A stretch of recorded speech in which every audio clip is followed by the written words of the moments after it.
Hello, welcome back. This is video 5 of 6 on how I mix drums.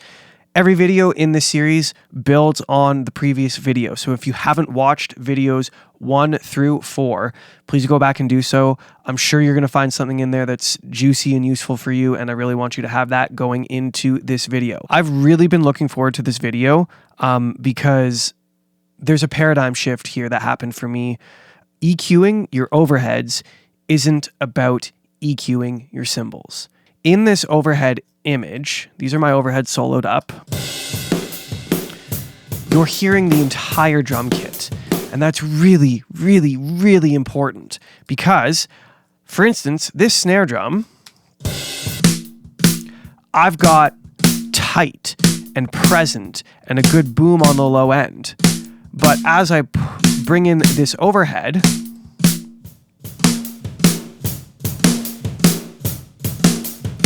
some of that boxiness that I worked hard to ditch from the close mics on the snare drum itself has returned. And that's because that same boxy resonance is also in the overheads. When you're EQing your overheads, I think first about what I am doing to my snare drum and to my toms. And I get that right.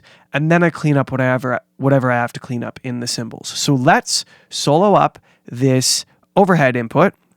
And let's listen for the snare drum and for the toms and get those sounding cool.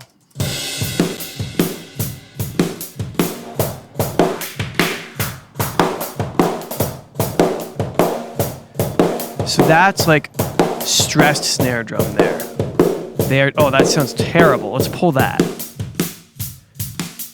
So now you'll notice that my snare drum has that same kind of scooped feel that this snare drum, my close mics, also has.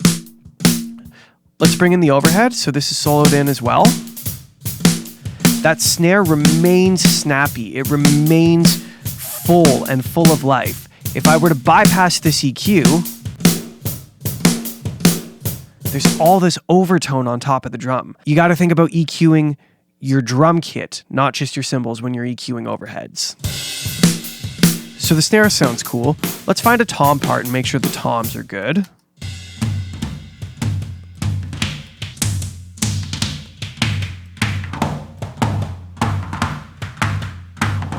So maybe there. Let's try that.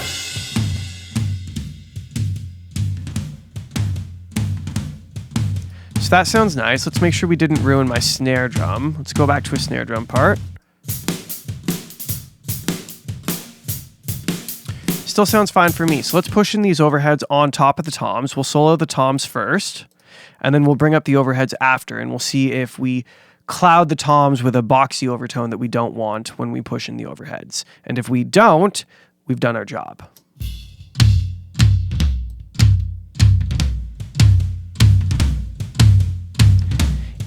If anything, right now, they sound better with the overheads in. They have more vibrance and more punch. And we have these two signals really working together now. Whereas if we were to bypass this EQ, there's boxiness in between all of those hits. Now they just fit together. It's like, when I learned that, my drum mixes got so much better. So take that with you, please. It's like the best drum mixing advice I could give you. If you want to find out what it's like to have your music professionally mastered for zero risk and $0, all you have to do is click the link in the description below to get a free test master from me. The next thing that I do with overheads is I just lightly touch them with an opto compressor. So I've got this LA2A here. I'm just going to push in just a little bit of compression and see if I like it. Let's go to this last chorus where it hits hard.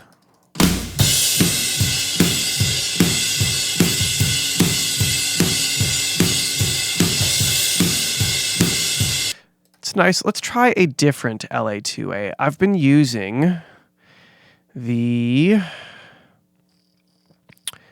one here. And I think I like the sound of it more. It sounds a little more vintage.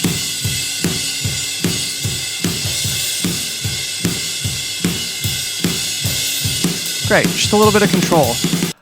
I am noticing that these cymbals are a little bright. So let's go back to my EQ. And I like using this shelf here. And this is a low pass filter. I kind of use these to curb the top end. I'm going to start with the shelf because I really like how that translates on this EQ.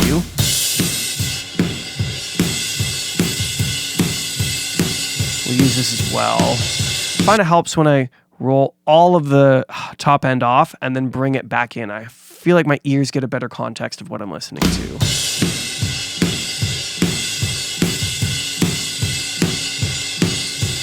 So that's a pretty standard overhead EQ for me.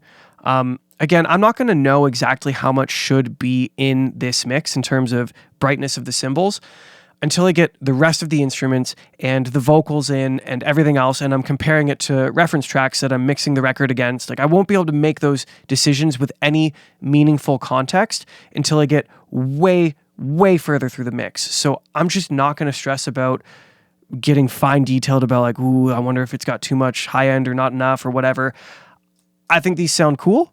I'm just going to move on to the rooms. I treat the rooms pretty much the exact same. We're going to ditch these nasty boxy frequencies.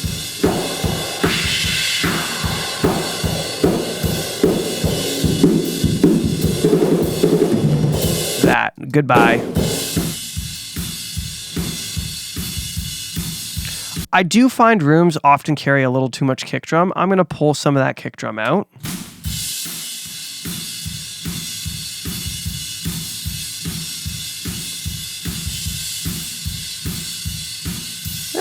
I kind of like it in. I'm going to leave it for now. These I can already tell are definitely too bright.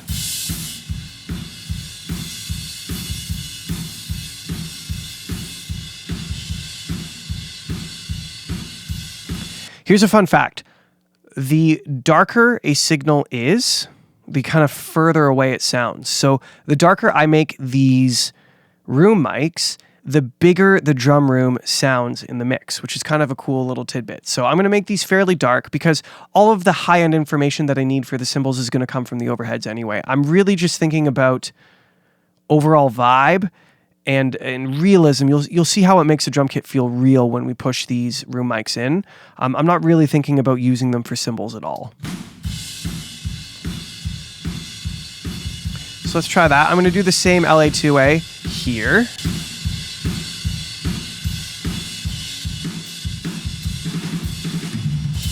And let's push these in context.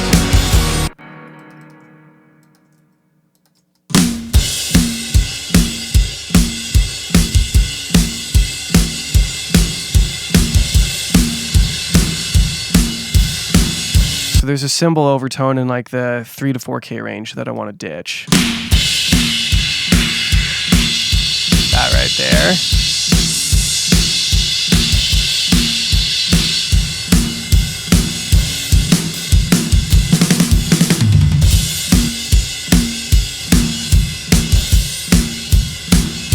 We're definitely gonna have to ditch some of this kick drum.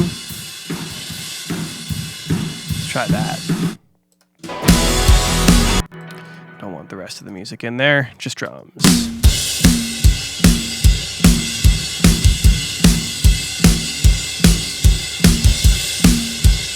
Okay, now I'm gonna bring these in. So now I kind of have a blend of the two of them together. I'm gonna use, I have a group for these two faders. I'm going to push them in together to get a context of how much cymbal and room I want in my overall drum image. I keep putting the music back in and keep not meaning to.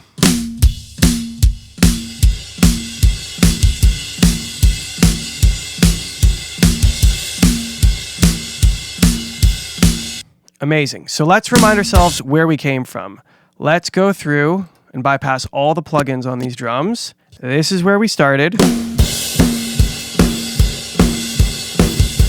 Technically, you could go all the way over here too and bypass this bus processing. This is where we started. And this is where we got to.